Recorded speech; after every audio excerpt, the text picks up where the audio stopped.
Good morning, everybody. Welcome to the North Dallas Plano Career Focus Group. We're very, very glad you're with us today. It is it's April 2nd, 2021. Our agenda today, we're going to start out with the success stories. I know of 2 landings. After that, we'll go to our 30-second reductions. We'll have everybody put your information into the chat box, and I'll get it copied out and sent out to everybody this afternoon. We'll then go to our committee reports. And then our main event today is open forum. Please make sure that your full first and last name, it looks like everybody is right now, so I'll skip that part of it.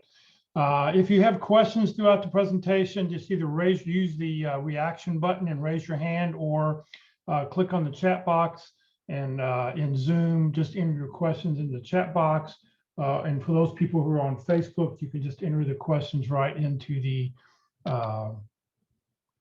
comment field, and I'm monitoring that feed. All right, please note this event is being recorded. It's currently live on Facebook. Well, I think it's live on Facebook. We may be having an issue here. The recording will be on the Career FW Facebook page and on the Career USA YouTube channel for others to view in the future. By participating in this event, and if you happen to post a comment in the chat box or have your microphone or camera on, you give consent for your name, comment, and pictures to appear. Let me check out our Facebook page and see if we're running. We may be having an issue, I can't tell. All right. Well, good morning, everybody. My name is Jeff Morris. Since 2007, I've been facilitating and leading the North Dallas Plano Career Focus Group. In 2008, I started Career DFW to help job seekers in the Dallas-Fort Worth area. 2012, I launched CareerUSA.org to help people outside the Dallas-Fort Worth area. I've written a book called What I've Learned About Your Job Search that you may not know. It's available on Amazon. And since 2017, I've been a member of the practice interview team. We like to start the meeting off with good news. I know of 2 landings. The first landing I know about is Bob Duncan. I do not think Bob is with us today. Excuse me. He landed at B12 Consulting.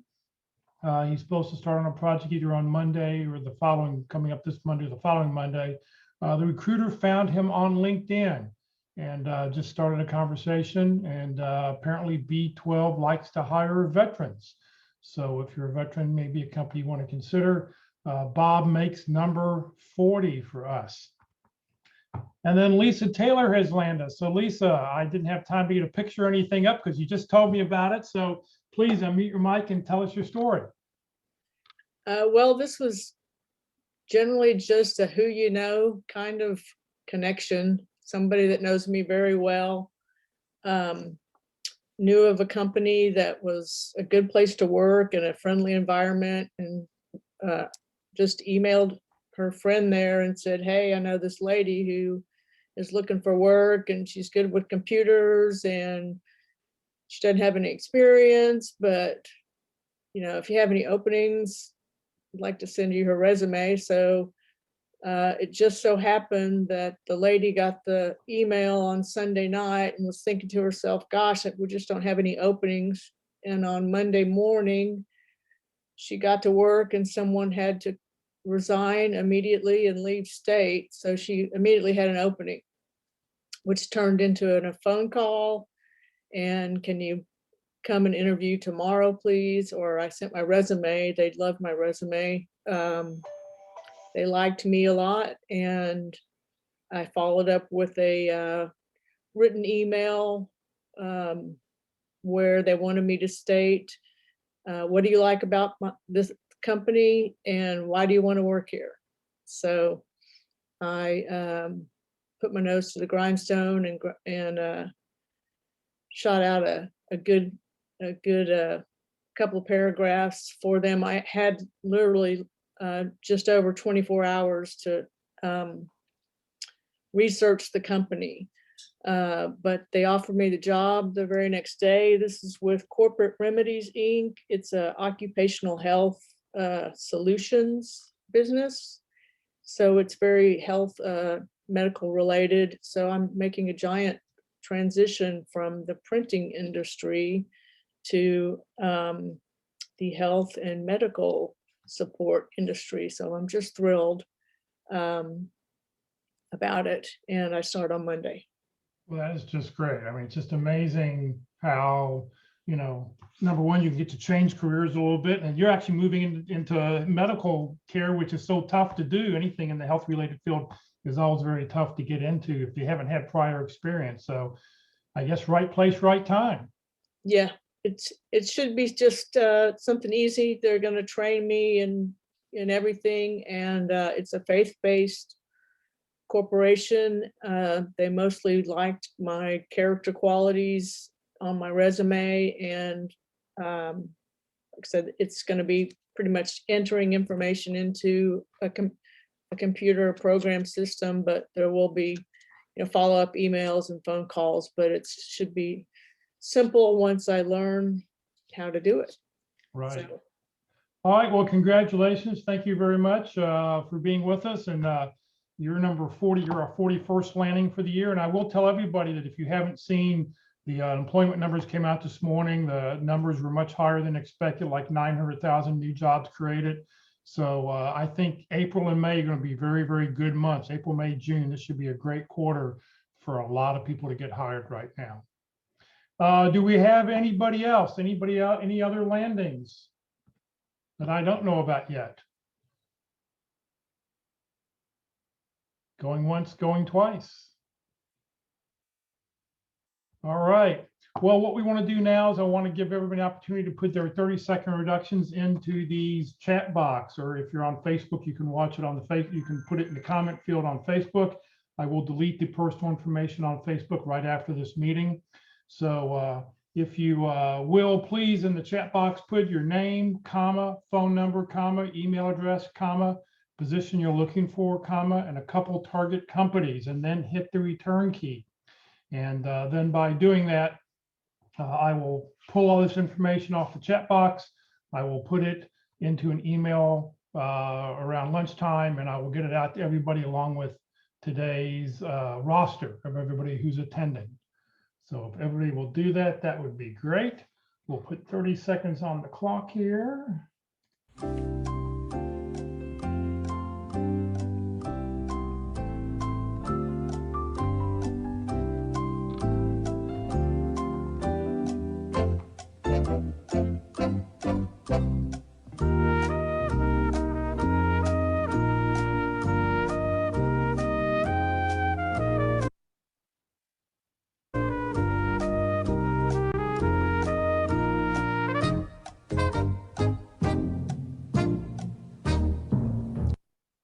All right, you can just keep going. If you haven't done it, keep typing away. And it's time to hear about job, career fairs, training workshops happening next week. Good morning, Eldon. Wasn't unmuted. Thank you. Good morning, Jeff. Hello, everybody. Happy Friday. And to those who celebrate Easter, happy Easter this coming Sunday. As Jeff said, my name is Eldon Zarinsky, and I provide the job and career fair information and training and workshop information. The information that I'm presenting comes from the calendar tab on the website careerdfw.org, and there it is on your screen. I cover career and job fairs and special workshops or events, and I go through these items fairly quickly. So if you hear something that catches your interest, I urge you to go to the calendar, click on the right tab, click on the item, and there's usually more information about the event in the calendar. All right, this week's career and job fairs. It's not quite a job fair, but it is an event that we like to offer information about. This is the United Electronic Recycling event. It will be held Saturday, April 3rd from 9 a.m. to noon at First United Methodist Church at 3160 East Spring Creek Parkway in Plano. And if you have any electronics that you need to recycle, and I know I have quite a bit of stuff that I'd like to get rid of, I urge you to participate in that. And also the third Saturday of every month, they include a paper shredding. So if you have old tax information or just stuff you need to get rid of, I urge you to take it over there. And there's a fee for doing that. And if you want to find out more about it, there's a link on the announcement. Women in Business and Technology Talent Connection Virtual Career Fair will be held Tuesday, April 6th from 10 a.m. to 2 p.m. And there's a link to register for that in the calendar. Another virtual career fair will be held virtually. You can will be held Thursday, April 8th from 10 a.m. to 3 p.m. You can virtually interact and interview with employers who are hiring now. There's a registration link for that, and also another link to look. They call it the Attendee Experience Guide. I assume that's how you experience a virtual interview. And Jeff, if you know more about that, please feel free to jump in there. Another United Recycling event will be held at St. Andrew's United Methodist Church at 5801 West Plano Parkway on Saturday, April 10th from 9 a.m. to 11 a.m. This week's special workshops or events: Online Networking Mondays. Join Career DFW and CareerUSA.org each Monday from 1 to 2:15 p.m. for Networking Mondays. Again, that's Monday, March 29th from 1 p.m. Well, actually, that one's, sorry about that. I should have changed the date on it. It's Monday from 1 p.m. to 2:15 p.m.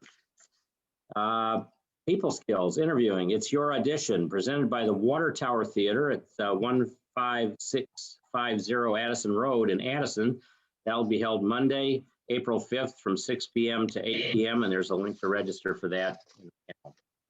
And I thought that I found this very interesting, that these are 6 different classes that are going on. It's all free. It'll all be on Zoom. There are all the different topics.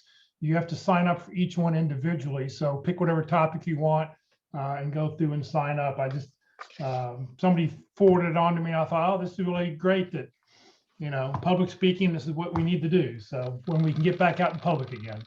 And I understood when I read this that these are a lot of people that are involved in the theater that are providing these. Is that correct? Or are there Yes, other? this is the staff at Water Tower Theater is putting on these seminar, that, and I think they have an instructor who's going along with them to help them put these classes together. So it should be very interesting. Yeah, looks like it'll be a lot of fun. Again, online, LinkedIn Tuesdays at 1 p.m. This is Tuesday, April 6th from 1 p.m. to 2:30 p.m.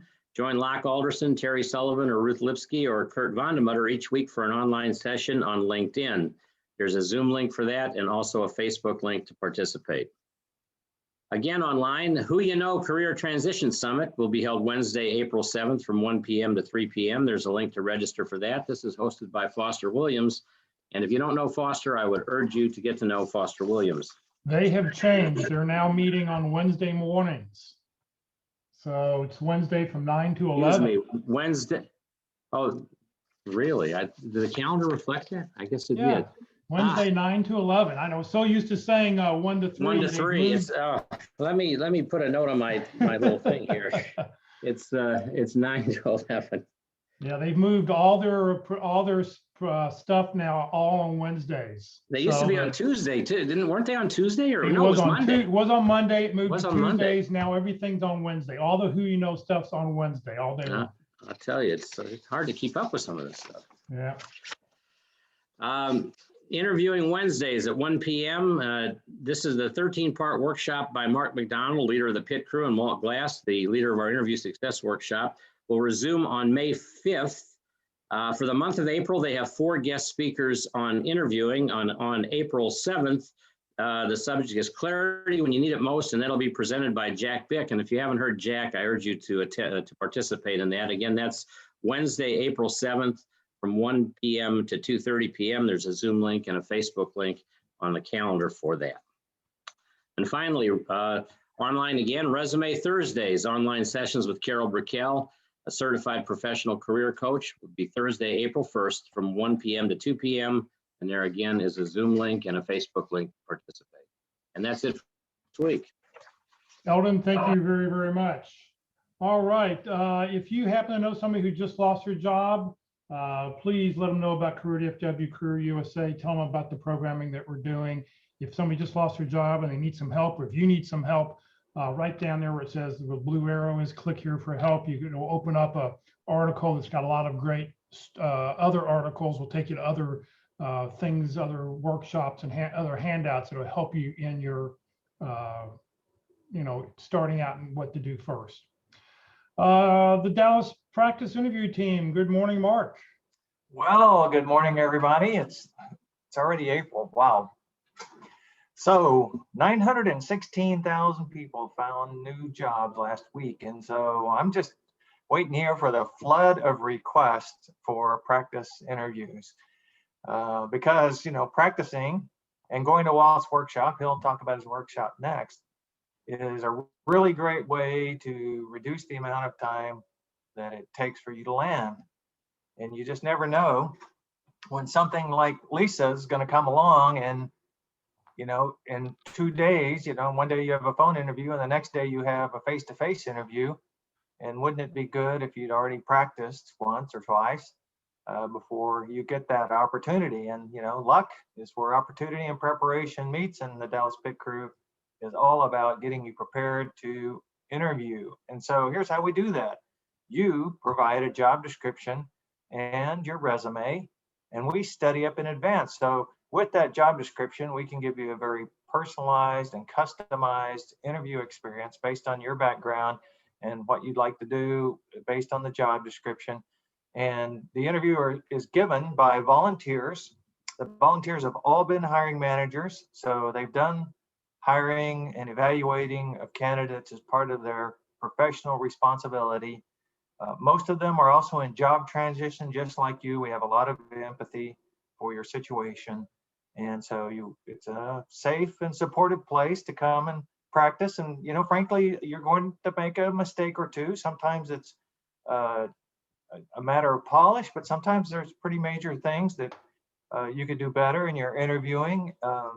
But nobody but us see that. And as I said, it's safe and supportive. You'll also get a video recording of the interview and the feedback you receive, so you can see for yourself what, by playing it back, the kind of comments that we make.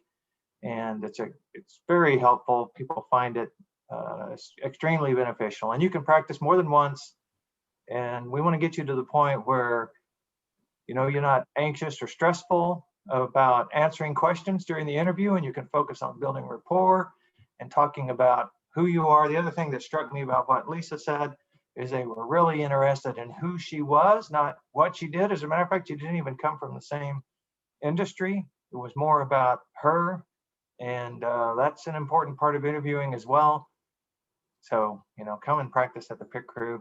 You send your information to dallaspitcrew@gmail.com. There's the address, and I'm going to post it up in the chat window right now to help you find us. It takes a couple of days to set up an interview. We have to organize your schedule and 3 panelist schedule.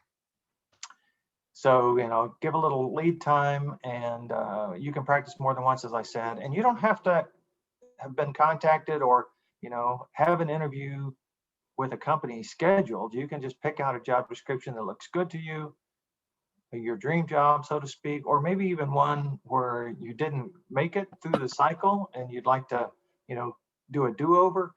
Then that's great too. Every practice session is a good practice session for you. So pick out a job description that you'd like us to personally, give you a personalized interview on, and that'll work no matter, excuse me, no matter if you're still engaged in that opportunity or not.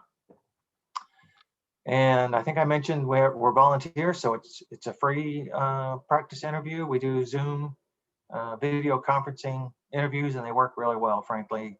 We've been doing them for about a year now, and I was surprised when we started doing them how well they worked.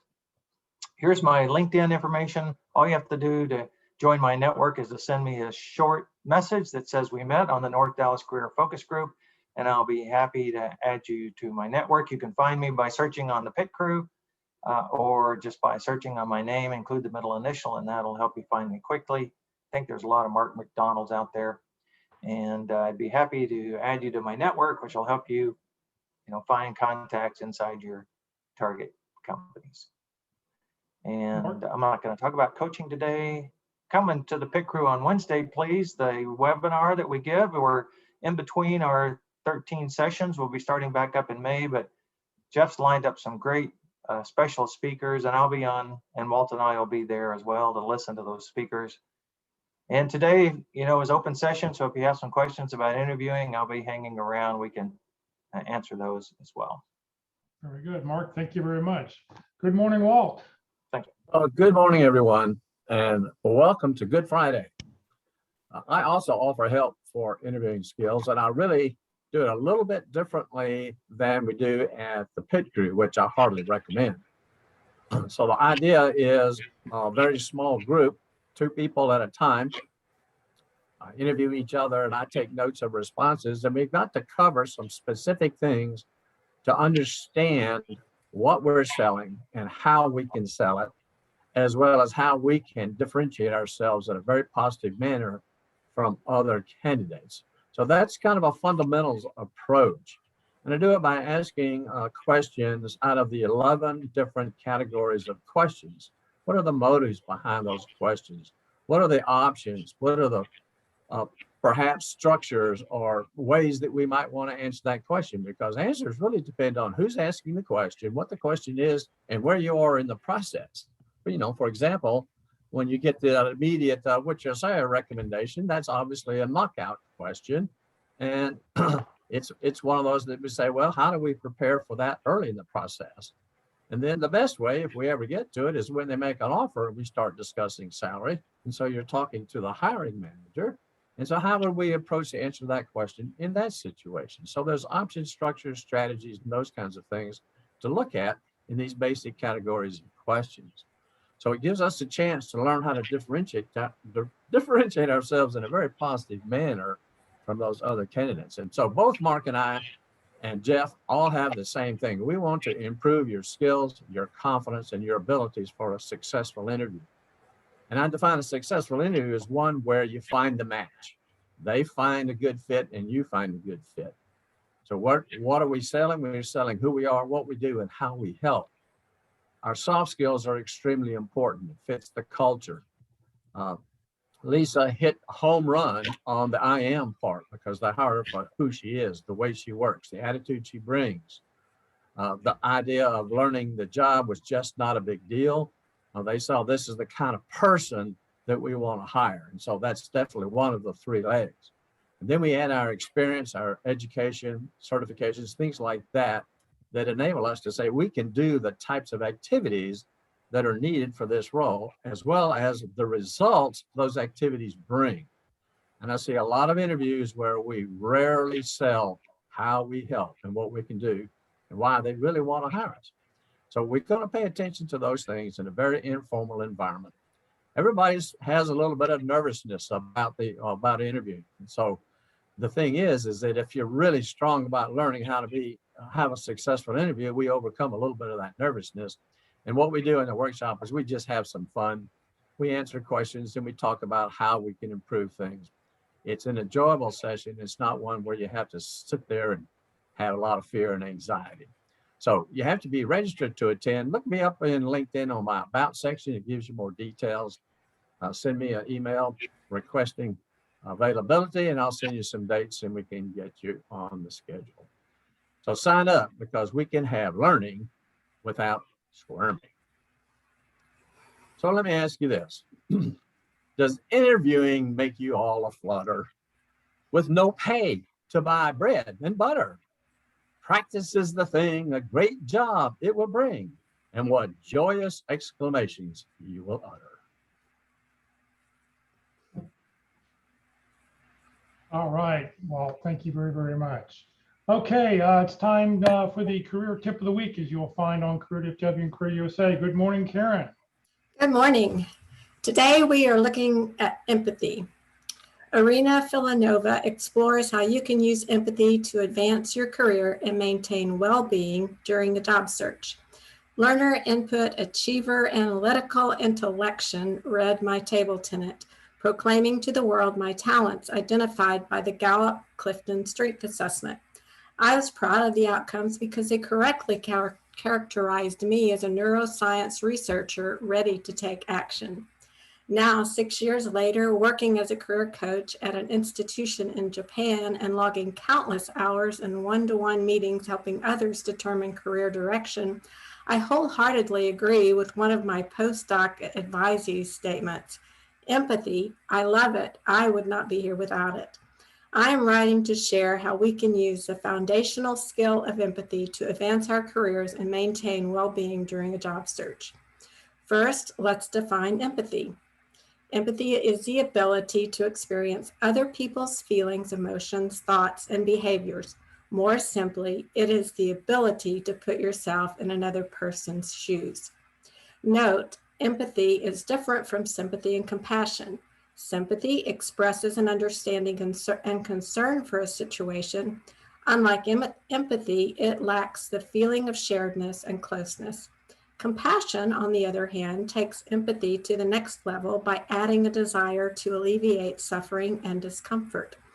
With the clarified terminology, let's explore why it is beneficial to consider empathy skills when managing careers and interviewing. Empathy is often the top skill employers seek in a potential hire. Job postings frequently reference team player, cross-cultural communicator, adaptable professional, or skillful problem solver. It turns out that most employers are looking for candidates who can mind read a funding agency, resolve conflict, build alliances, nurture relationships, and manage your work in teams. We discover these traits to be rooted in understanding other people's perspectives to advance projects or common goals. This is, in a nutshell, empathy in disguise. Empathy provides keen insights during the interviews. I love prepping our postdocs and graduate students for upcoming interviews. We exercise our empathy by an imagine yourself as an interviewer role play. This activity serves two purposes: to see the hiring manager as a real person with specific needs, and to collect useful data to make the interview experience more relevant, memorable, and fun. For example, I asked a postdoc to imagine a hiring manager on the 5th Zoom call of the day at 4 p.m. on a Friday during a tough week. They are dealing with a lot of uncertainty while keeping the team afloat. Once imagined, we explore how this information could affect the interview dynamic. We discuss how the postdoc could benefit from acknowledging the unfortunate timing of the interview and shortening the answers to get straight to the point. Additionally, they could provide examples of handling uncertainty to ensure that joining a team in difficult times is a familiar experience. That sounds good, right? But how on earth can one guess these details during the real interview? The answer is to use deep listening, which comes from which comes when you empathize with the interviewer. Actively listening, observing, and taking on the other person's perspective shifts the focus from your rehearsed answers to your interviewer's needs and wants. That leads to mutual understanding and an instant connection, making the interview experience more memorable and effective. Self-empathy keeps us grounded during the job search. Some of us are facing uncertainty, anxiety, and desperation when sending out application number 51 to the black hole of HR portals. Experts suggest using self-compassion to treat yourself with kindness and support to handle such stressful situations. Self-compassion might be a difficult concept to incorporate into your daily routine. You can try a self-compassion shortcut aimed at observing your situation, collecting evidence, and objectively, yet open-heartedly analyzing where you are in the present moment. This gentle investigation allows you to look empathetically inward to acknowledge that you are not alone in the quest to obtain a job during these tumultuous times. You might also realize that facing some type of hardship may build character and momentum to pivot your career and examine opportunities you would have never considered before. At this point, you might be curious if empathy is innate or can be acquired. The truth is, some of you are naturally good at picking up on others' emotions and thoughts, while some of us have to learn to feel the feels. Despite your natural abilities, try these practices to get you started. Deep listening requires listening with your ears, eyes, and body, not for what is said, but rather what is unsaid. You can practice deep listening by setting up a short listening session with a friend. During the session, ask, "How are you?" or "Tell me a story about." Then pay attention to every word, gesture, and pause. If you find yourself thinking and preparing the next questions, Rather than focusing on what your friend is saying, bring yourself back to the conversation. Perspective taking is aimed at understanding the perspective of the other person. To sharpen this skill, imagine yourself in the shoes of people who surround you. Ask yourself what they might be thinking, feeling, and experiencing. This exercise could be especially useful when facing a difficult conversation. Improv classes are for the bravest of us, initially intimidating, then morphing into pure fun. In-person or online improvisation exercises create judgment-free environment to practice empathy and connections with others through activities that teach humor and responsiveness. To build up the courage, I'd suggest incorporating some of the activities into your online social or birthday parties, combining silliness with undercover intentionality. Villanova says, developing and improving my own empathy has empowered me to navigate complex environments, resolve conflicts, and help many researchers to move forward with their goals. Choosing to listen and understand myself and others opened up a world full of sensations, emotions, and insights.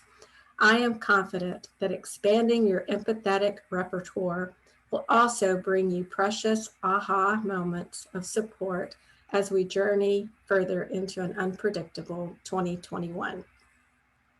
Karen, thank you very, very much. That's the career tip of the week. It changes every week on the Career DFW and Career USA websites.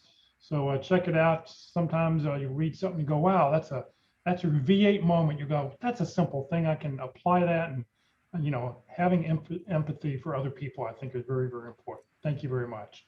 All right, so coming up in just a couple minutes, we'll do open forum. We'll just sort of have a free for all. We'll ask whatever questions you have, and you can ask, and we'll just get opinions from everybody who's online. Coming up next Friday, our speaker is going to talk about negotiations. How do you handle negotiation when you got that final offer? What to talk about. On the 16th is consulting right for you. This speaker actually is from the Minneapolis, St. Paul area. And the one thing that I remember from her is that she always used to preach when she came to the DFW area to talk was never apply for a job online. You're wasting your time. Network your way into a company. So she's going to talk about his consulting right for you. And then on the 23rd, always a favorite, Steve Zipkoff will be with us to talk about life lessons. So just a reminder, Career DFW, CareerUSA.org are two separate organizations. Career DFW, Career USA, and the North Dallas Plano Career Focus Group are two different organizations. Career DFW, Career USA, they're a 501c3 nonprofit that I started back in 2008. The North Dallas Plano Career Focus Group has been around since the late 1990s. It's been led by many different people over the years. I've just been doing it since 2007. We are two different organizations. The common thread is that I happen to lead both. You're welcome to overthrow me here at any time if you want to take over the Friday meeting, but you're not going to get Career DFW and Career USA out of my hands. So just want to let you know, this is not the Friday meeting of Career DFW. All right, it's time for our main event. We're going to talk about open forum. We'll talk about whatever it is you would like to talk about. So let me stop sharing here. And if anybody has a question, please, let's hear your question and off we go.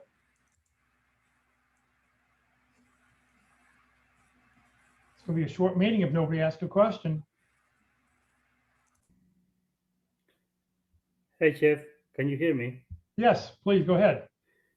Any special consideration for when you move forward and you are in the 3rd, 4th, 5th round of interview? Because I at this point I was prepared for the pre-screening, move forward for the first interview, second interview, more or less it's the same. But now I'm going into a different interview. I have like 7 different interviews with different people, right? And they are talking about specific topic, but I'm not sure how you manage that because you are really prepared for the first round, the second round. Now, what happened? next. You are laughing. I can see your face. Yeah, it reminds me of a story, but I don't know. I'll let Mark and Walt, if they want, because I mean, you all talk about interviewing, let you answer that question first if you like, and then I'll tell you my little funny story at the end. Walt, Mark, anybody you want to take that? I was finding the unmute button. Yeah, I'll start off with that.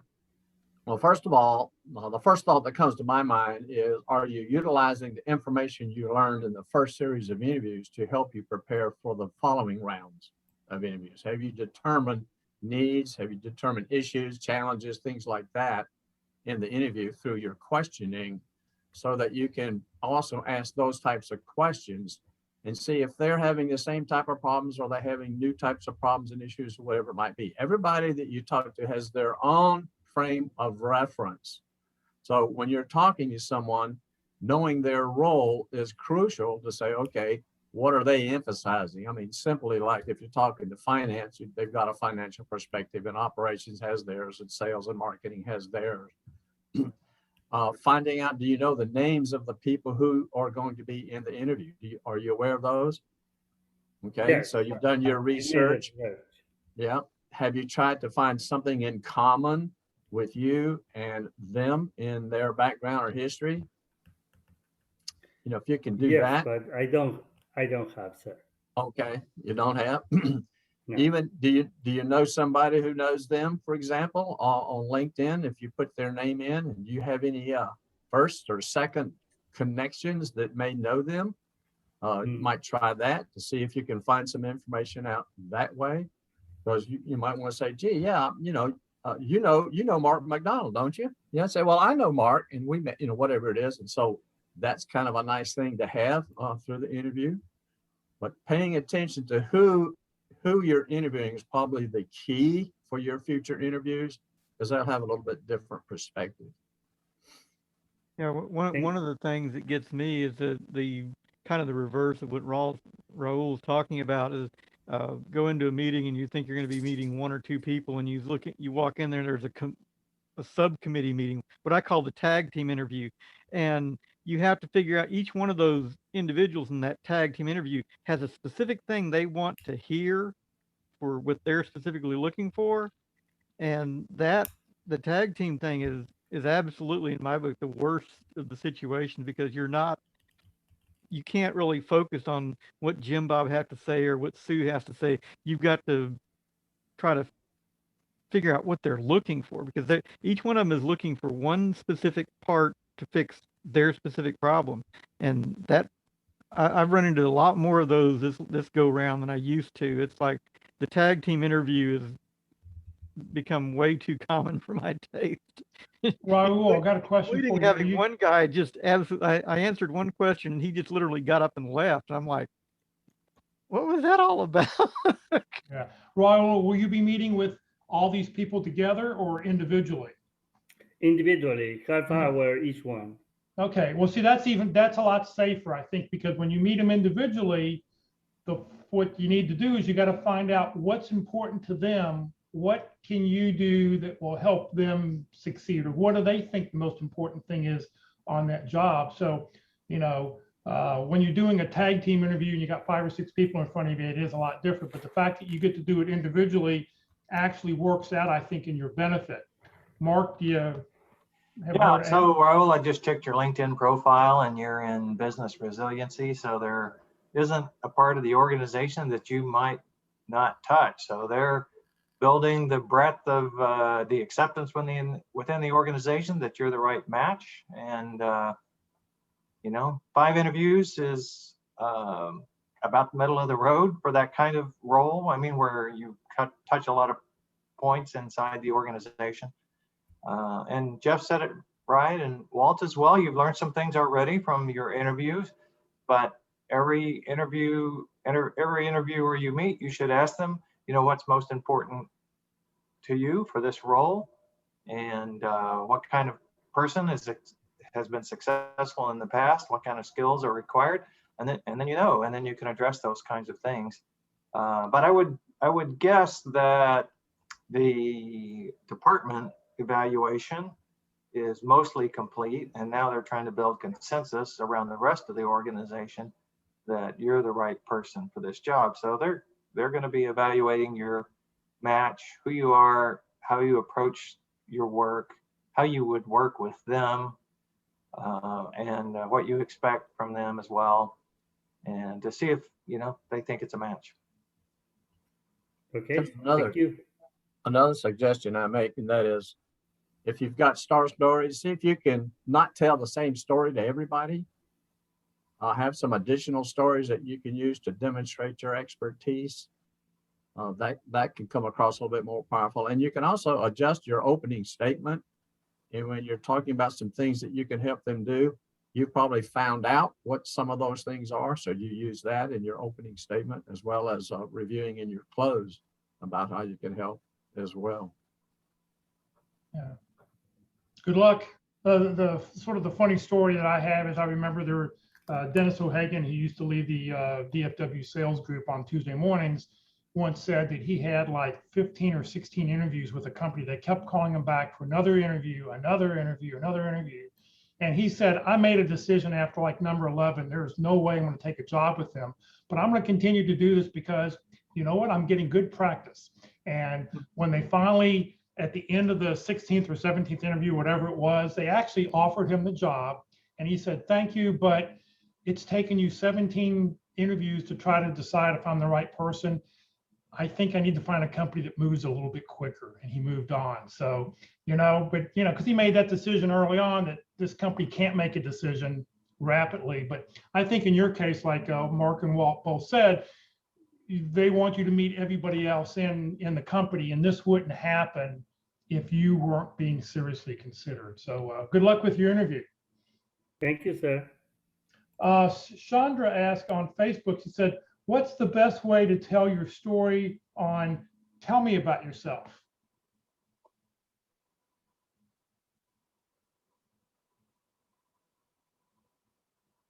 Come on, Mark, that's always you. Tell me about No. yourself. Somebody's got to know. Yeah, this is my thing, actually. So I guess since Jeff called on me, I'm going to have to answer now. Well, tell me about yourself. You guys, if you've been to the webinar, we talk about this pretty often. We have a whole session on openings and closings and follow-up, but it comes up in almost every session about getting a good start and having a good opening. So first thing to realize is it's a professional question.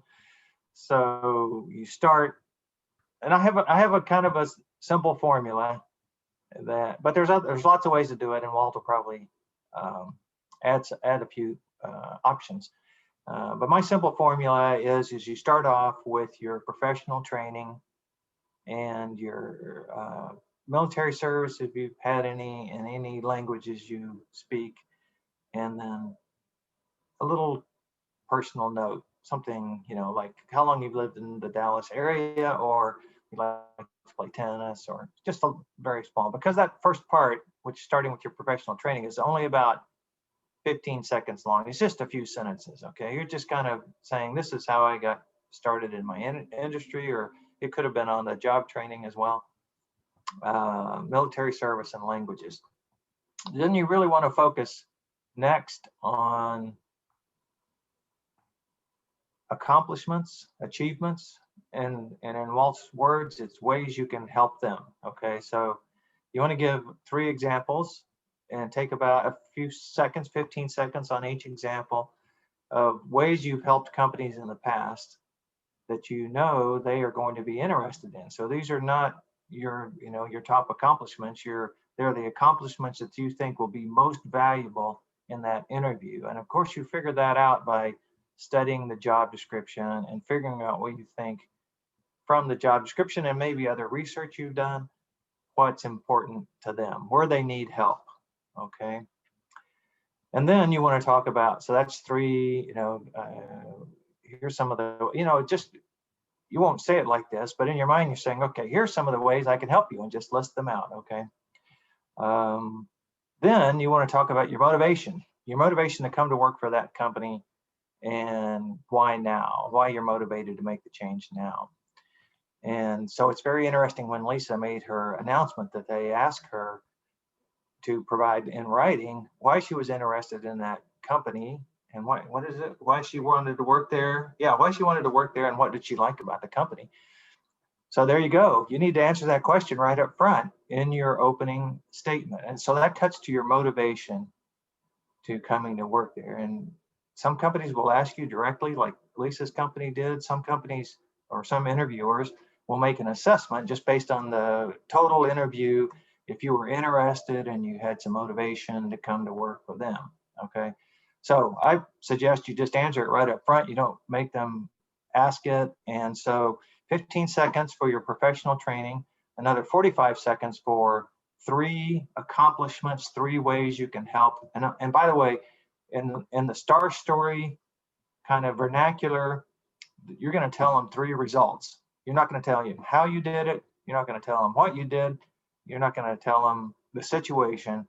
They're going to be very curious about that if you've hit the mark, and they'll come back and ask you about that, and then you'll get to tell the whole story. So these are just 3, hard-hitting, you hope, success stories that they're going to be very interested in.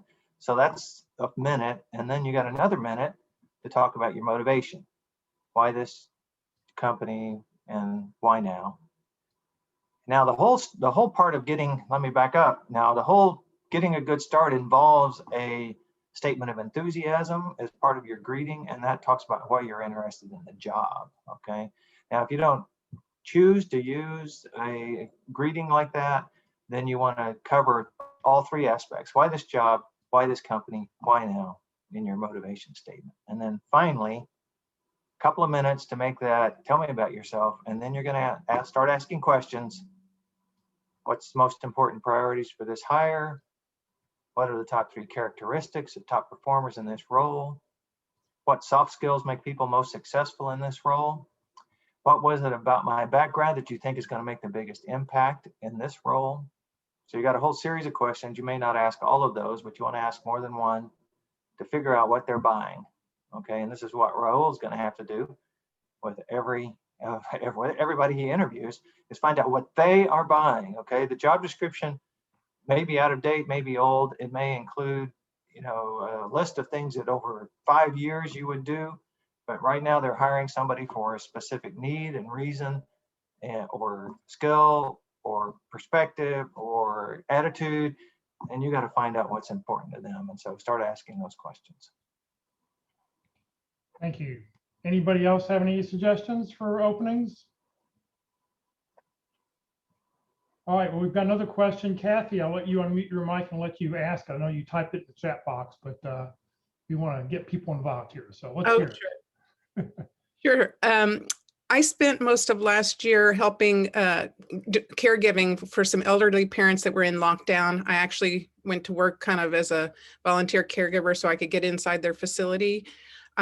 So I've been out of work almost a year now. I just was wondering what's the best way to discuss personal, I like to avoid discussing personal things in an interview. So what's the best way to talk about my gap? I would say number 1, you don't have to point it out. All right. You don't have to necessarily volunteer that there was a gap or anything like that. But you could, if you want to, as briefly as you can, say, I spent a year as a caretaker, but now I'm excited about getting back into the work environment, and I'm excited about this company. And now I go into exactly what Lisa was saying. Why is this job exciting to me? And why is this company exciting to me? What I can do for you. So you just don't stop by saying that. You follow it up with a positive thing of moving forward. That's my suggestion. And I don't think I don't think it would be wrong to list, community involvement, volunteer position that you were volunteering at a retirement home. You don't have to say it was because of your parents, but it was just, you were trying to do something during COVID. You don't have to tell them you were not looking for a job, or, here's a volunteer experience since you were volunteering. I actually have a caretaker in my resume, a caretaker for a family member. And, it shows the item in the gap. It shows what the gap was. And I've So- seen somebody on a resume, it's been several years ago, but a few years ago from the pit crew, one of the interviewers that I had to interview, they put on their, they actually had a line item because they spent 2 years or something taking care of their parents. And they put down caregiver, the years they did it, and they listed 3 or 4 things. They're responsible for medication, for all the finances, for doctor's visits. I mean, they listed the organization skills and the other, skills that you need, your life skills that may be relevant to a future job. Thank you. Yeah, some of the things that I was taking care of, like the doctor visits and all those things, just almost seem like a full-time job at the amount of time.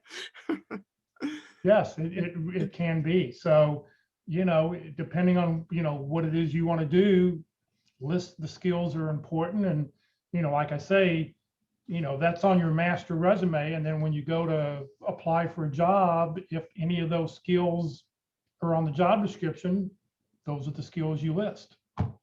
Make it easier for the recruiter to be able to make that match. Great, thank you. I think it's a lot more common because the baby boomers are now hitting the caretaker age, and there's a lot of people that will be doing that, taking care of parents and doing that sort of thing. So it's not uncommon at all. Right. Correct, especially with both spouses working or whatever in a home, sometimes you have to stop working to be able to do that. That's great. Somebody put in the comment box, don't forget to talk about insurance claims. You handled paperwork. So, insurance paperwork, that's always a nightmare. And demonstrated perseverance. Yes. That'll get a chuckle out of everybody else who has to deal with insurance. Yeah. Anybody else? Another question from somebody else? Come on, am I going to start calling on people? Question. I do have a, normally when I go to an interview, I take copies of whatever resume I used when I was applying for the position. I used to take what I call the Resume Galacticus, which is the long one that covers in detail the 20 odd years I've been in networking. Somebody said that it wasn't a good, just take the one that you applied with. Don't put more information out there than you need to. And I've given that some thought back and forth, and I wanted to see if anybody else uses if you have any further questions, here's the big resume, as opposed to the one that was put together for that particular site, for that particular job.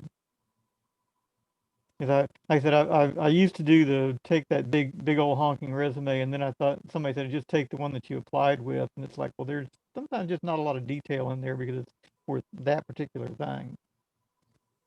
Well, I think that when you put a resume in, you're always putting in a resume that only says what they want in the job description. But then hopefully when you go meet somebody in person, then you can take a resume that has more detail in it.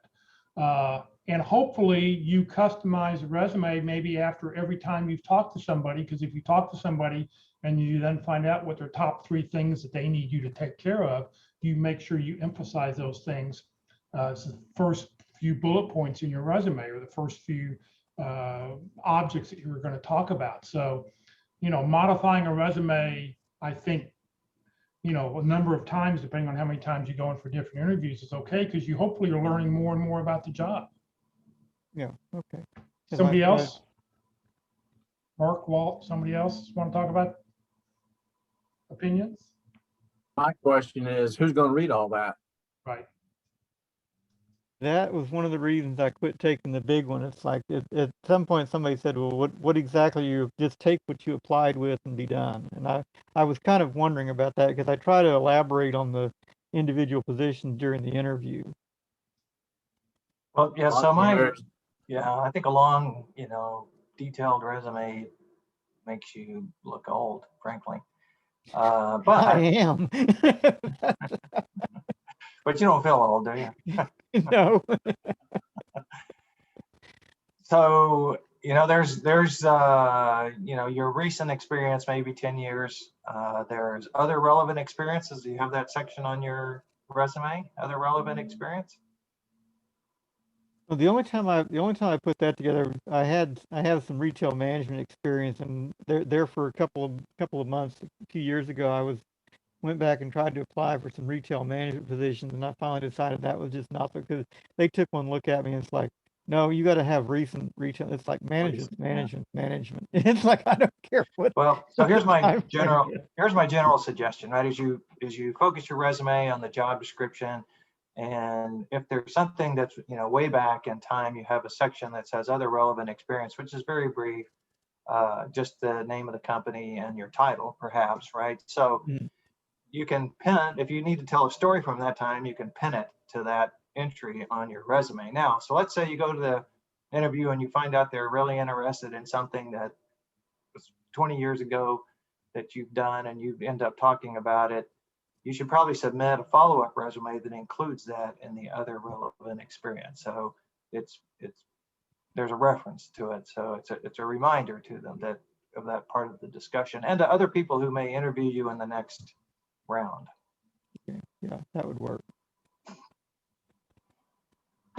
Any other comments? What's the purpose of the resume? It's an ad. It's your ad for that particular position. Primarily, it's an introduction of yourself to get in the door. All you have to accomplish is getting in the door, something with that. Now, we recommend networking is your front door approach, and then give your resume. But when you have your resume and people are looking at that, does it give enough information for them to want to talk to you? And that's all you really need to put in there. I do have a question or a comment. So I've had two positions where I was really interested in them. I networked the hell out of them. I had all my contacts reach out to these people, and the feedback I got was like, hey, you came on way too strong, and like not desperate, but you played your cards too soon. And so I'm trying to balance, hey, I'm really interested in this position. I think I'm a great fit for it. And here are my advocators, as compared to just letting things, I guess, I don't want to say unfold naturally, but for one position, at least 10 people were being reviewed. For another position, there was 3 of us, and one person had a serious inside track. So I'm trying to balance that.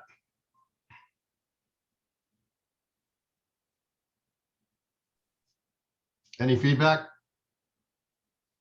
Steven, Question. I have the experience to go with different companies and get different impressions. It depends of the company. In one company, the contacts and the research, and I make the networking. In one company, they say you need to go through the normal process and fill in the internet site the application form. In another company, say, okay, send me the resume. I will be applying for you. In another company, say, I don't know this guy that is requesting the position, and No, these were I can interviews I help actually you, had right? with people, Ralph. These were interviews I actually had with hiring managers. So to go through, I was at the right person. So they told you you came on too strong. That's the feedback you got. Yeah. Steven, is it coming on too strong, or who you are, or what you do, or how you help? That I just had too many people contacting them, advocating for me. They were getting too, okay. Well, For example, like I would look at LinkedIn, I would see all the contacts, I would reach into my network, the pro Steve Kordak people, and say, hey, can you please reach out to this guy? How is this person? Is there a good person to work for? Is this a good opportunity? And, I'd got a bunch of positive feedback. So I wanted to show them that I had a lot of people, even though I might not know them very well, the people around us know me well and know how well I do my job. I don't know. I think if you only, you know, what's too many contacts to contact somebody? I think 2 or 3 is probably enough. I think because they can't sell you into the job. It's not them to sell you in the job. It's you've got to sell yourself into the job when you go in for that interview. So if you have, you know, the 2 or 3 people who, if there's only a couple people who go and refer you in, that I don't think 2 or 3 is too many. 5 or 6 or 10 may be too many. You know, when you want to talk about coming on too strong. But if you have 2 or 3 people, that gets you the interview. That's 50% of it. So if the object is to get the interview. No, I mean, I had the interview. So I got that all on my own. And it was just having people call and say, hey, Steve's a really good candidate. And I know him personally, and he's good at his job. So, okay, thanks. Yeah. Thanks for your feedback, everybody. Yeah. Hold back.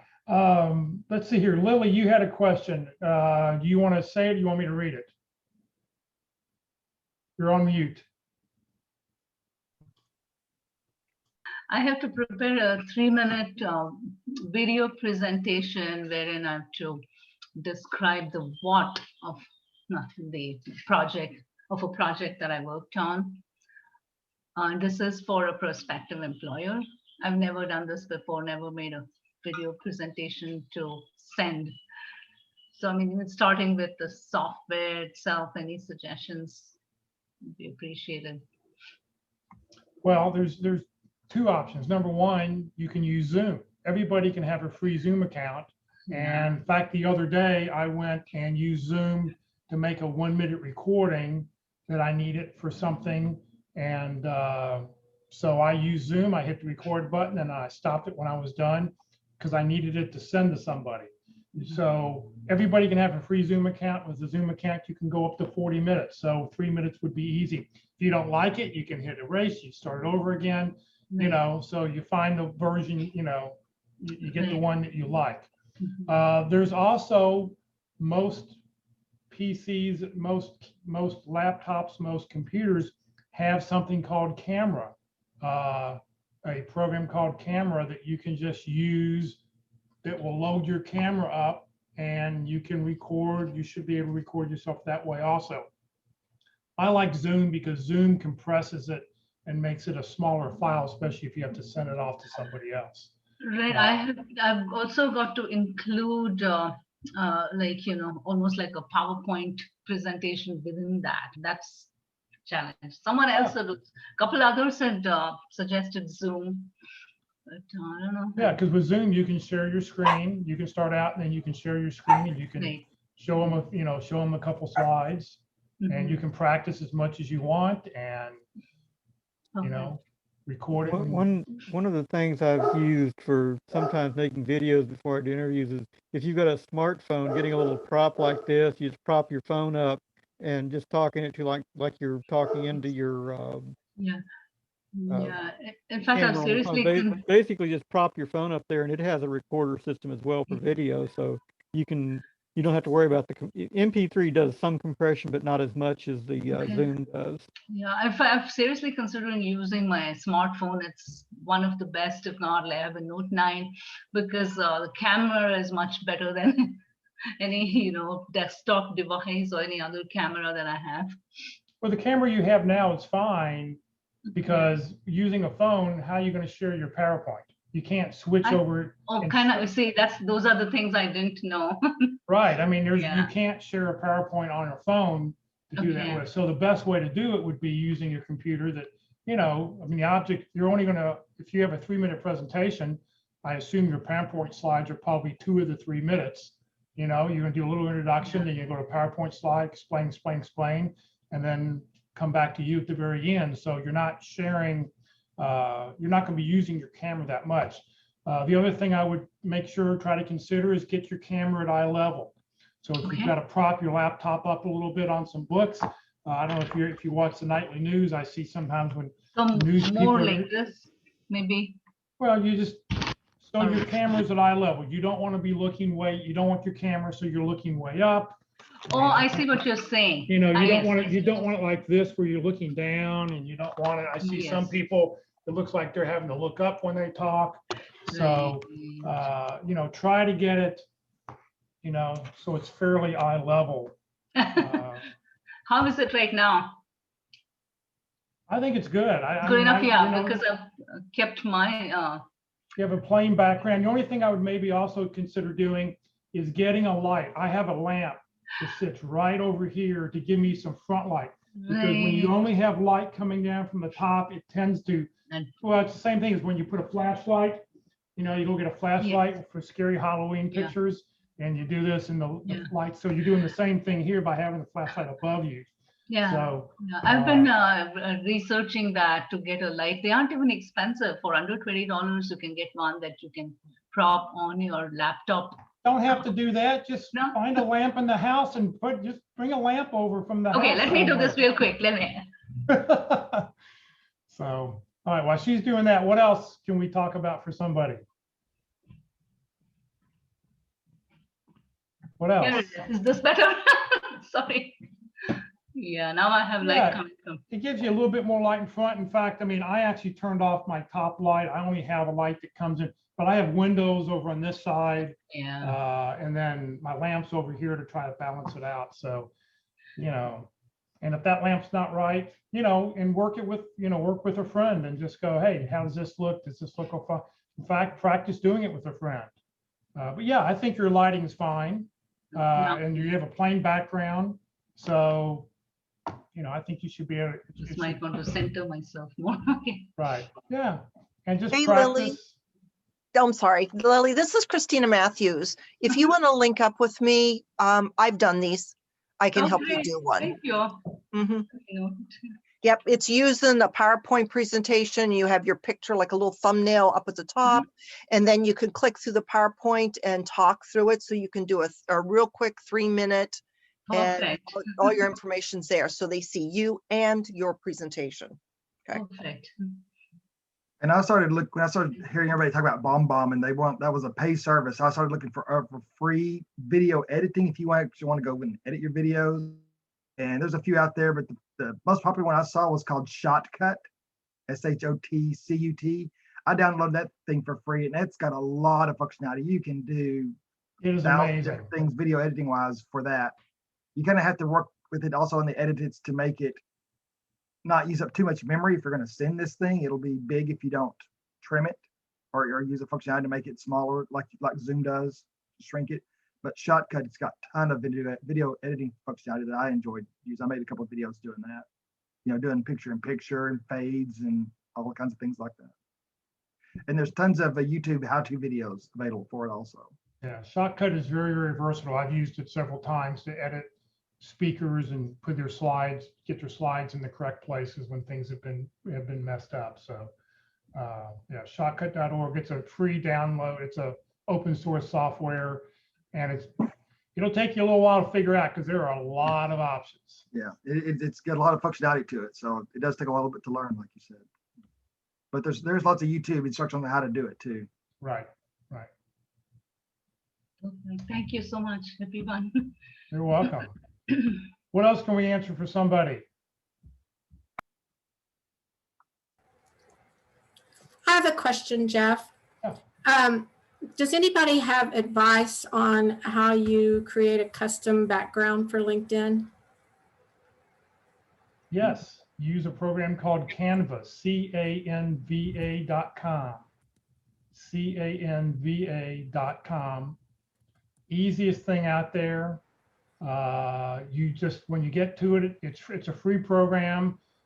Some of the pictures they want to charge you for them, but just use the free ones or go find something on Google Images and you can just download it and then call it in or upload it into your thing. You have to set up an account and look for LinkedIn banner, and that way it'll come up with the proper format.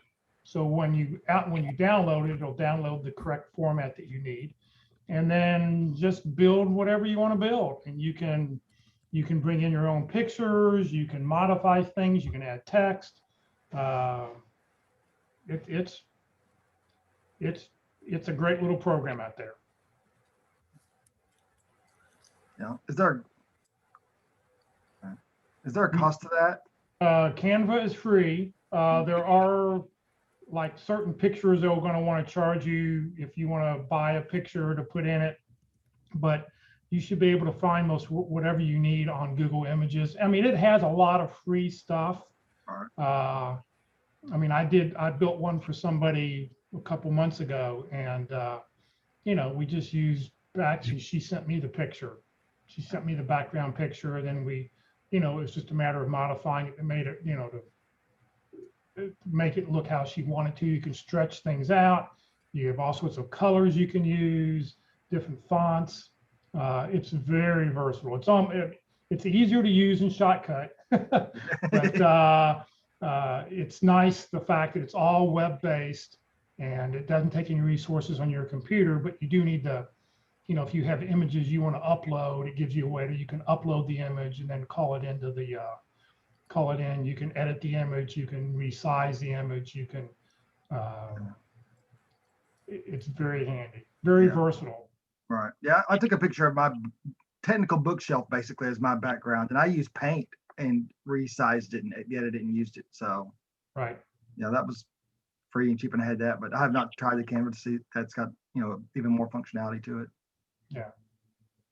So Karen, if you need some help, let me know. I can walk you through it. There is a video if you go to the Career DFW YouTube, Career USA YouTube channel, and look back at the North Dallas meetings. If you go back probably 6 months, we had a presentation on Canva. So it's like 15 minutes long. It was part of open forum. So it'll be one of the beginning of one of the months. And so we did Canva and then open forum, and somebody did like a 15-minute presentation on it. And it'll, you know, you can sort of see what she did. And but if you have any other questions, you know, I can help. Canva, after you're done, yeah. Oh, it saves it as, I think, a PNG file, I think is what it saves it as. If not PNG, JPEG. I mean, the basic, whatever you need to save a picture at, it'll save it as a basic picture file. So There's no copyright concerns for Google Images? okay. Probably, I mean, they're not going to come after you, you know. Now, if you were IBM using their picture, yeah, IBM, they'd go after. They're not going to come after an individual on. I'm sure there are a lot of pictures on LinkedIn currently that are copyrighted that somebody, yes, people are not going to go after you because of that. It's not as easy to, it would be very difficult to do. So you'll be okay. Okay. What else? Any other questions? What else can we talk about?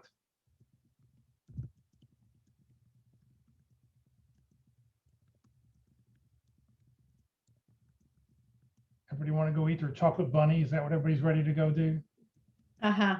Hey, Jeff, this is Kelly. Can you hear me okay? Yes, Kelly, how are you? I'm well, thank you. I'm just going to kind of put this out there to the group, and any sage advice anyone would care to share with me, I'd appreciate it. I'm applying for a position that, truth be told, I'm probably overqualified for, not necessarily super interested in, and also pays below what I would deem my floor for my salary range. But at this point in the job search, with, you know, many months behind me, I'm looking for an opportunity. There is an upside. It would be remote work, which is definitely a benefit.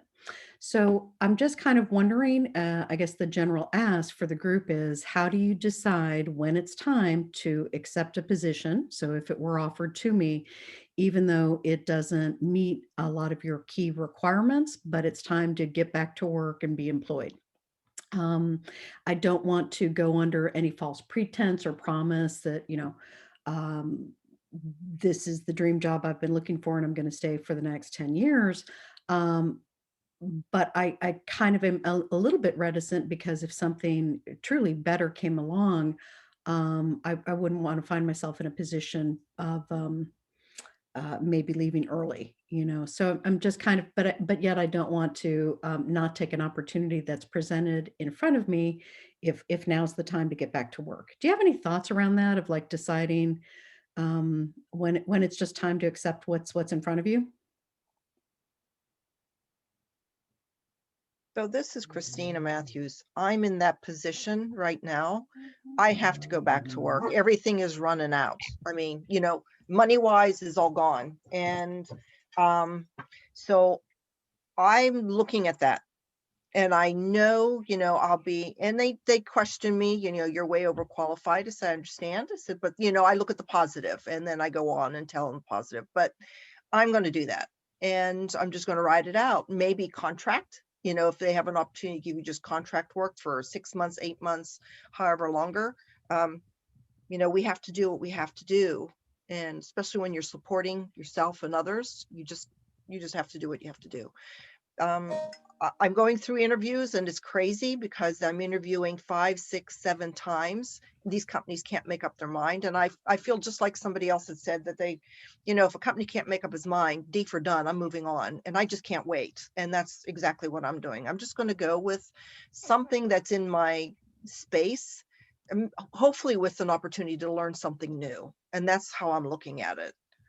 You know, and if you're only there 8 months, at least that's 8 months or 9 months of relief off of your shoulders. You know, you have money coming in and you're learning something new, you know, and you can just continue to learn. But if it's contract, that's even better yet. Christina, thank you very much. I appreciate your input. And I'm also keeping in mind that we are still living in extraordinary times in a pandemic. And, you know, this is not a normal job market. So it might make sense if there's an opportunity that presents itself to say, you know, this is good for now and be appreciative and bring 100% of myself to the work that's in front of me. And, you know, but still be okay with keeping my eyes and ears open for another opportunity that might suit long-term. Exactly. And Kelly, what do you do? I'm in training and development as an occupation, and that, as far as just keeping it simple, as far as salary range, that can really run the gamut. And so this position that I'm applying for, which is wonderful, and again, I would suggest a friend of a friend networking. That is how I heard about it, but it is significantly lower than what I've made in the past, and even lower than what I've set for my personal floor for my salary range. But it is an opportunity potentially in hand. Do you have your information in the chat? I don't know your last name. I do, Michelle. I can follow up with you directly afterwards. Okay, because I'm in the same situation. That's what I was going to bring up to everybody else. Is everybody else noticing that the pay scales are going way down? I mean, if they want people, yeah, because if people don't want to lose their house, they're going to have the same pay unless the banks bring our mortgage amount down. Yes, I actually was in an interview and they laughed at me because the job they interviewed me for was huge. It scared me. I mean, it actually scared me because it was so big because of the price per hour they were going to charge. Then they came back and changed it. Then they came back again and changed it again. And then they laughed. They still wanted me to do the massive work that they wanted, but they only wanted to pay me a fourth of what they originally wanted to pay. And when I checked industry standards, you know, that's way below market value. And they laughed at me and they said there's too many people unemployed. So what that did for me is, thank you very much. I really appreciated the opportunity to interview you. No, thank you. You know, it was one of those deals because they're going to treat me bad. Well, see, I've also noticed because of all the outsourcing going on, because they can get our work done so much cheaper by outsourcing, the banks need to bring our mortgage down so we can work with our country on that same situation. Okay. I think that's what it is, because companies can go and outsource a lot cheaper than us. You know, I Thank think you, everybody. a company is going to be very short-sighted to go and lowball somebody into a job, knowing that, you know, for their attitude to be, well, there's so many people who are unemployed, that's going to come back to bite them in 6 months, because as the economy starts to take off, and it is taking, it's picking up steam right now. You know, they're predicting that we could be back to full employment by the middle of 2022. And if that's the case, anybody who's being grossly underpaid, they're not going to be staying around. I mean, how can you really expect? I mean, you know, did they go when they cut everybody's pay by 75%? You know, probably not. Did they, you know, so I think that that's going to be the net effect of what I've seen during this whole pandemic thing is I was working until January, and what I've seen going out, like I'm a network infrastructure administrator, and I've been getting help desk positions for a third of what I was working at.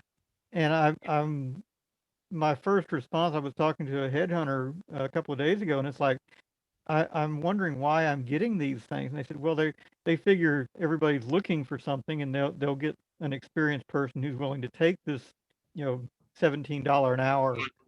And I'm like, no, I'm bringing a bunch of stuff to the table. I'm not even looking at this stuff. And this morning I got a call. They had initially told me, we've only got this 20 something an hour. And then they called me this morning and said, oh, we have this other position that's in the rate you're looking for.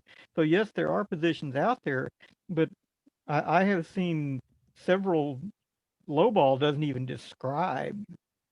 And it's what I call the flip side of the overqualified. They know that there are people out there that can do this thing, but instead of saying, okay, this is what you would see at Glassdoor, this is what you would see when you do the marketing survey on the positions, but we're going to just whack that in half or go from there.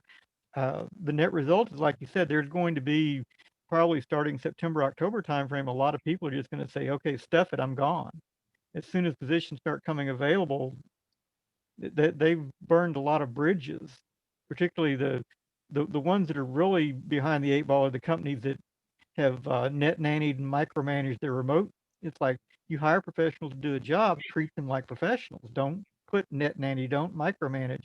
The company I was with lost about half a dozen engineers when they slapped what amounted to a net nanny on the.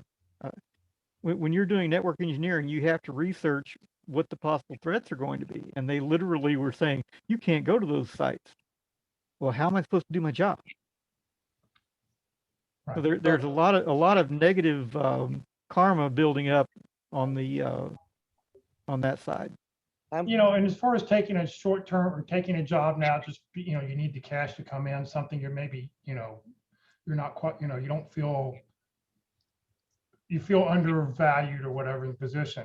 If you need the money, take a job, get a job, and remember, they're not going to guarantee you a salary for a year or two. They're going to pay you for whatever time you work. And if in a month you leave because of a better job, you leave. There are no more, that point of having a lifetime job or working for a company or, our age group, I think we really feel, or at least I know my parents felt very dedicated in the job that they were, and they wanted to stay with the company as long as they could. Nowadays, if you're with a company 18 months to 2 years, that's a full-time job, and then you're back looking again in 2 years. And what So, they don't mind is they're not paying you unemployment when you leave. well, if you're contract or not, but I mean, if you're a W-2 employee, they are paying unemployment. Exactly. So, I just keep all my options open, Hey, I want to change the Thanks for subject. sharing, everyone. Yes. I had some input on this from my experience. Now, okay, it wasn't a third or a fourth of what I was making, maybe more like half of it, but I learned my lesson. I mean, it's not like I was throwing my weight around or bragging or anything, but somehow the rest of them, and this was like a low level position, like you mentioned, but the rest of them seemed to pick up on it, that, I had more to offer. They just isolated me. I tried so hard to kind of be within the group, especially if you don't have a leader who's trying to bring cohesiveness to the group and doesn't work at that. It's been a very bad experience, and especially when it was a company that's one of the best places to work at and things like that. So to be prepared for that you may not be accepted by your peers if you go to a lower level position, I guess. I don't know if I'm. yeah, well, that all just depends on, it depends on if everybody else knows what you used to do, I guess that. I becomes the never issue. said anything, but I get nothing to, I guess they might have gone and looked. And I mean, the supervisor himself felt threatened by me. It was very obvious. And y'all Well, have that's to be, that's why most people leave a company. They leave a company because of their supervisor.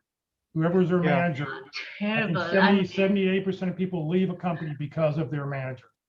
And the unfortunate thing is people have learned to talk themselves into these positions, and they stay there because they manage to talk themselves out of their incompetence. I mean, I'm tired, really. Right. Sorry. Yep.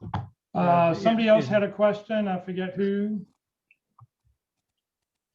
Somebody else had a comment you wanted to make? Question, comment?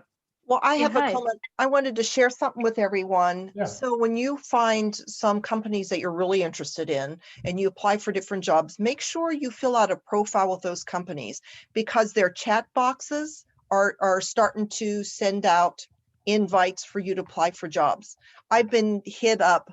I just got one just now. I've been hit up about 8 times this week for companies that I put a profile in saying there's jobs that I'm a match for and please apply. So, and be friendly to the chat box when it pops up and ask you if it can help you.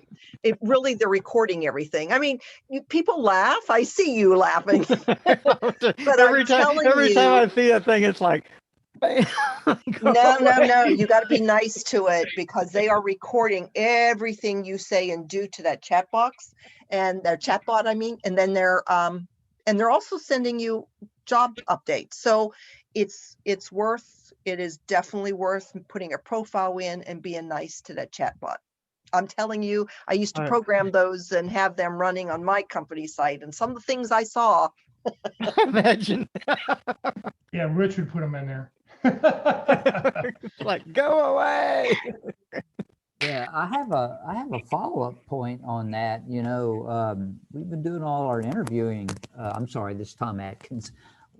We've been doing all our interviewing online and in Zoom and on phone calls and stuff. But pretty soon we're going to start showing up on site. And one of the things we should talk about quite a bit is as soon as you get on the property of your prospective employer, every admin or every person you speak to, you need to be nice to. I actually found out one time, about a year after I got a job, that the reason I got a job is I was so friendly with the secretary that when they made a hiring decision, she went to bat for me just because all the other candidates wouldn't talk to her.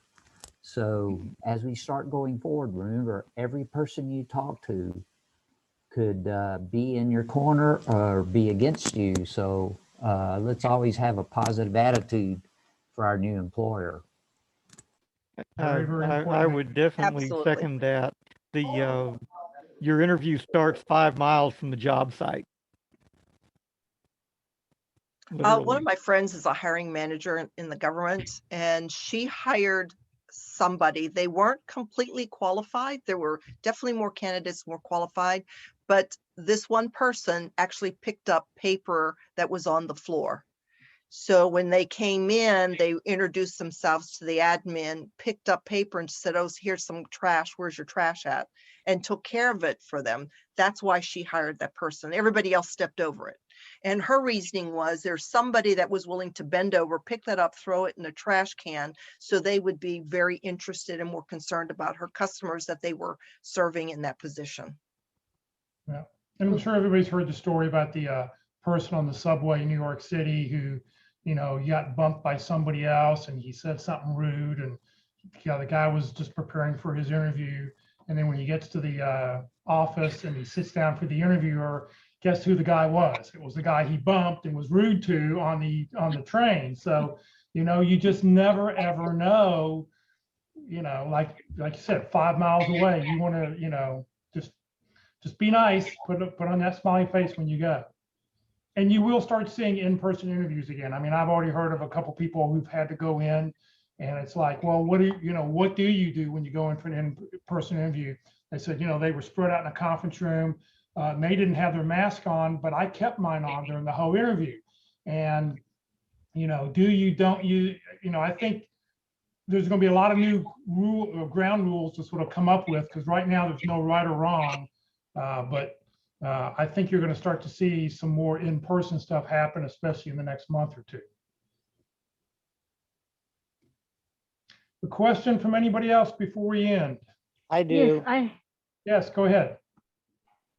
So I have an email that came in yesterday, and I have a part-time job, and I'm not always able to access my email. So it came in, I'm not sure exactly what time it said.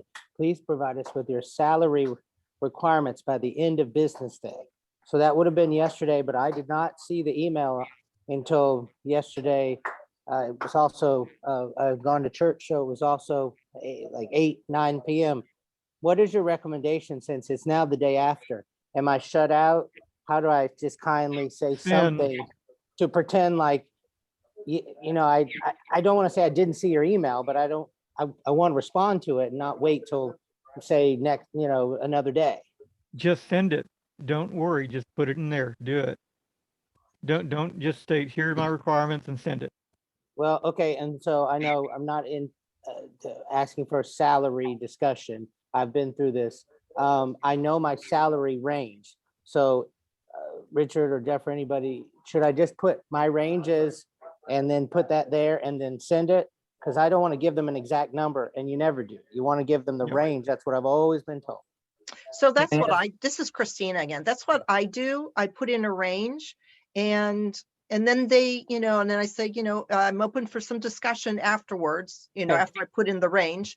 And then if they come back and it's too high and they say, hey, but this is too high, but if we give you this and it's remote work, would that be workable? And I'm thinking, you know, it's only a couple dollars off.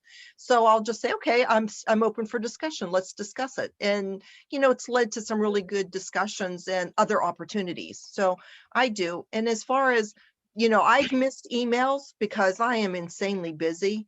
And I tell them, I said, my apologies. I start off right away, you know, my apologies. I didn't get to your email in a timely manner. I tell them, I take the blame for it.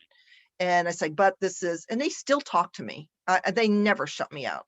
So I think if you know, are honest up front and then, you know, go from there. So, you know what you're going to get paid, you know what you were paid on your previous position, and make that range fit somewhere there. And then, go ahead. Christina, I wasn't trying to cut you off. The only reason I was hesitant on saying that, and I agree you should apologize if if they then interview and say, I'm sorry, I didn't blah, blah, when you get to them, is in some positions, they expect you to be timely. Now, not they should have expected it based on the fact I'm not hired by them, not working for them. It's just the type of position I'm looking for and interviewing. That's what I was thinking. So I'm not opposed to saying what you did, Christina. I'm just worried that if I do say, I'm sorry, I didn't get to your email in a timely manner, they might go, nope, he doesn't have the attention to detail. But again, on the flip side, we don't need to be connected to our email 24/7, and I cannot. And yesterday I was working and then had an evening thing to attend, and until I got to it, I'm like, you know, I didn't see it. I'll send it tomorrow during normal business hours. Right. That's what I felt.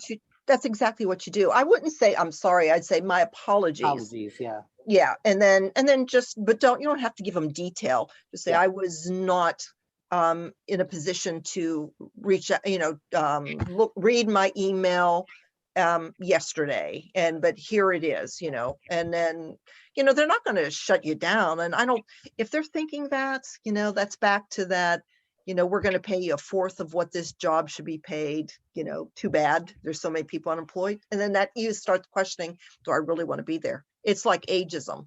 If somebody's going to kill me for my age, well, I don't want to be there. You know, it's that simple. I am who I am. Something similar like that happened to me this week.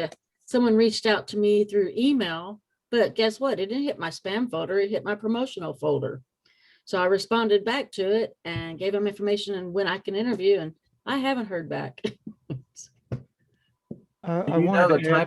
you know the type of job that they're asking you to give a range on? Yes, I do. It's in the. So if you want to answer that, you might use a phrase, so based upon what I know now, and give a range because Okay. you don't know anything. All right.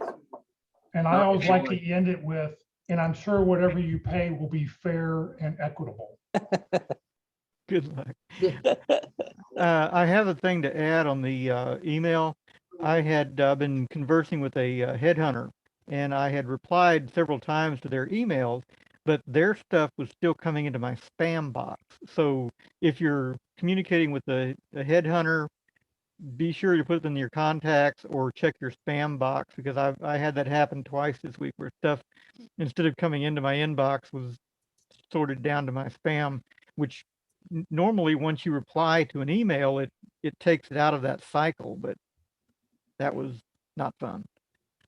Incidentally, some of those requests are simply salary information for their database. They're not looking, it's not a real job. They're just looking to see if what's the demand, what's going on with the salary. Well, I do know in this one, it's one that I possibly will interview for, because I've been networking in, and I think somebody dropped my name in front of them because they already had my application.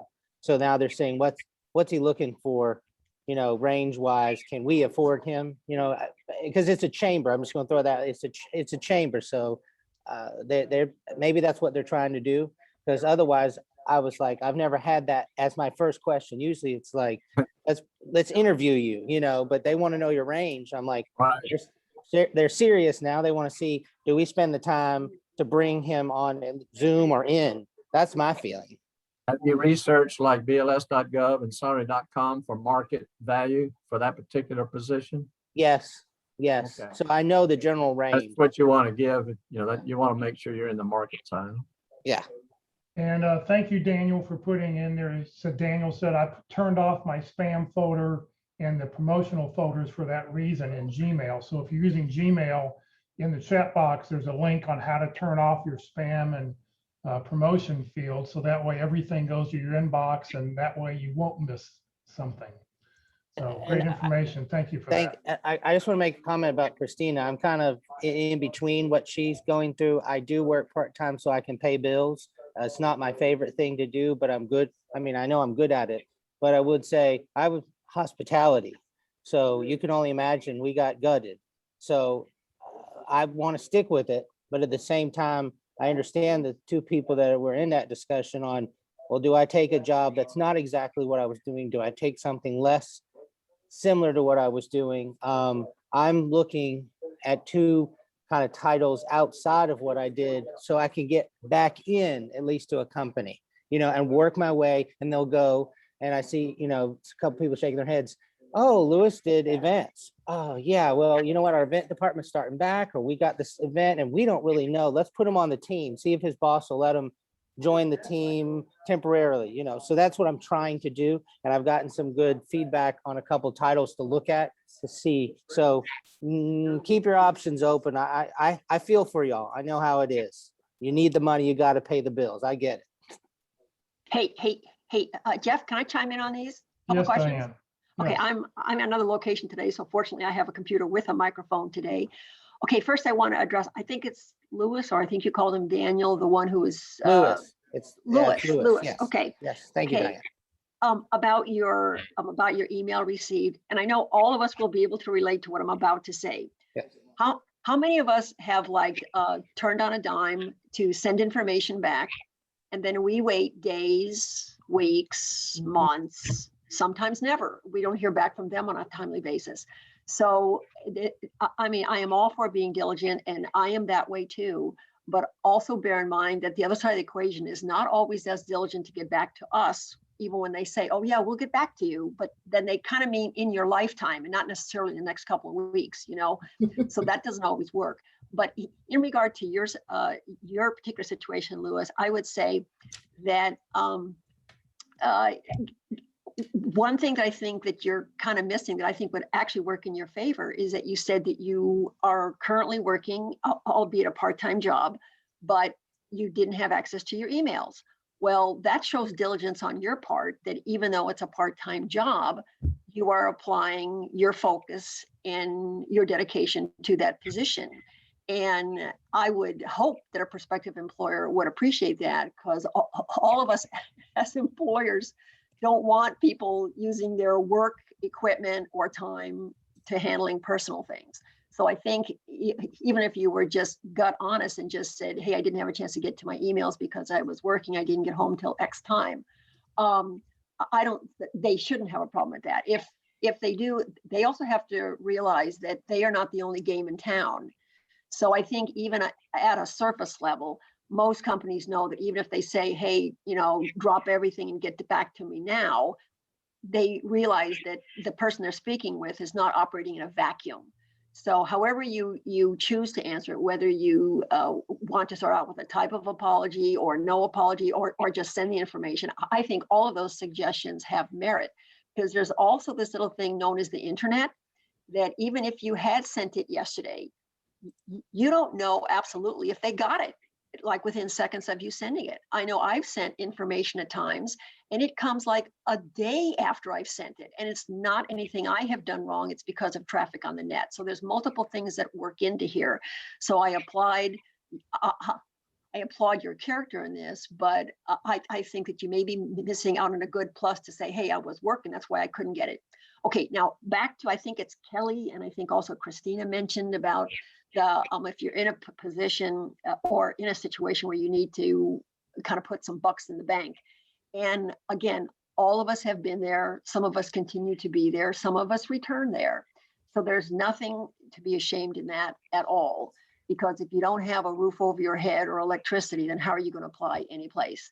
Also bear in mind, and this has happened to me in the past too, where I have accepted a position which wasn't like necessarily on my A list or even my B list salary, but it led to something else, either internally, because I think even Jeff mentioned that the salaries hopefully don't remain static. What you go in at, possibly a year later, it's at least going to go up from there. And maybe if the benefit plan is enhanced, that will go up as well. But also, I have also had a situation where I met someone while I was doing business for my current company. I mean, not with the motivation of, oh, I want to get a job from this person. But sometimes if you impress someone and they remember you and they say, hey, would you be interested in maybe be considered for something? So you may be allowing yourself in the position. I'm not saying it's guaranteed, but I'm just saying that there's a multiplicity of reasons and things of positive nature that can happen if you go in because, hey, I want to put bread on my table, and there's nothing to be ashamed about that or to feel like, gee, I got to feel really bad, I'm going in this. Are there employers that will take advantage of you? Absolutely, but that's from time immemorial. There's employers that would take advantage of people in the best of times. So I'm just saying that if you do what you got to do to survive and keep your head up high and doing it, and you never know, you might even get an internal promotion that you didn't even think about, but you have to get into the company or somebody there to see you. So just some food for thought. You say that there's nothing wrong with taking that. And as Jeff said too, as the economy continues to improve, you have no firm loyalty to that company because they would cut you in a heartbeat as well. So it's just that you kind of do what you do, and all of the suggestion was great. So I just wanted to support that and kind of put in my 2 cents. So thank you. Great. All right, we're going to stop it here. I want to go ahead and stop it here because I know we're starting to lose some people here. So let me just sort of wrap up a few things so you know what's going on. So here's next week, our speaker is Crystal Yates. She's going to talk about negotiations. Hopefully you can join us next week about that. Oops, let's see here. If you've not put your information into the chat box, we ask that you do that. Name, phone number, email address. I know a couple of people just put their LinkedIn address. So if you can put in a little bit more information, make sure your email address is in there. That way I can make sure we get you added to the roster. We're putting on training 5 days a week now. So please join us Monday, Tuesday, Wednesday, Thursday, Friday for events that are going on. If you know somebody who's unemployed, please let somebody else know about the services that Career DFW and Career USA is offering. There was supposed to be Women of Wisdom this afternoon, but they've canceled our meeting today. They're going to move it to next Friday at 1 o'clock, so you can join them next Friday. If you're interested in joining, you can send an email to wow@careerdfw.org, and it's by invitation only, and they'll send you the Zoom link. Next Monday, our special guest speaker for Networking Mondays will be Mcdonald. He's going to talk about networking with a purpose. So please join us next Monday. Our original speaker, J.R. Better, has got a health issue going on, is unavailable to be with us. And so Mark stepped in real quick to fill in for this Monday. On Tuesday, for LinkedIn Tuesdays, how to use LinkedIn for job hunting, strategies that gets results. For interviewing, we're on our special guest speakers for April, Clarity When You Need It Most with Jack Bick. The 13-part series will be back starting the beginning of May. And then for Effective Resume Thursdays, we'll have resume tips and tricks, and you'll have an opportunity to win a free month use of jobscan.co. This session has been recorded. It will be on the Career DFW Facebook page and on the Career USA YouTube channel for others to view in the future. Please check each page. Please follow us on Facebook. Please subscribe to our YouTube channel. It'd really be appreciated if you would do that. On the Career USA YouTube channel, it looks like this. Make sure you click on playlist, and then down below, don't click on the video, but underneath you see Eldon's face there, click where it says view full playlist, and then up will come a list of all the different events, and you can see background checks, job search scans. So you can keep going backwards and you'll find the one that, about how to use Canva. Just keep scrolling down, you'll find the one for Canva there. And those presentations usually start about 30-35 minutes into the video. Well, thank you very much for joining us today. I hope you enjoy our cartoon. For those celebrating Passover, it's almost over. For those celebrating Easter, have a happy Easter. Have a great weekend. I know I'm getting my second vaccine shot tomorrow, so I'm looking forward to that. So everybody else have a great weekend, and we'll see you all next week. Thank you very much. Thanks. Thanks, everybody.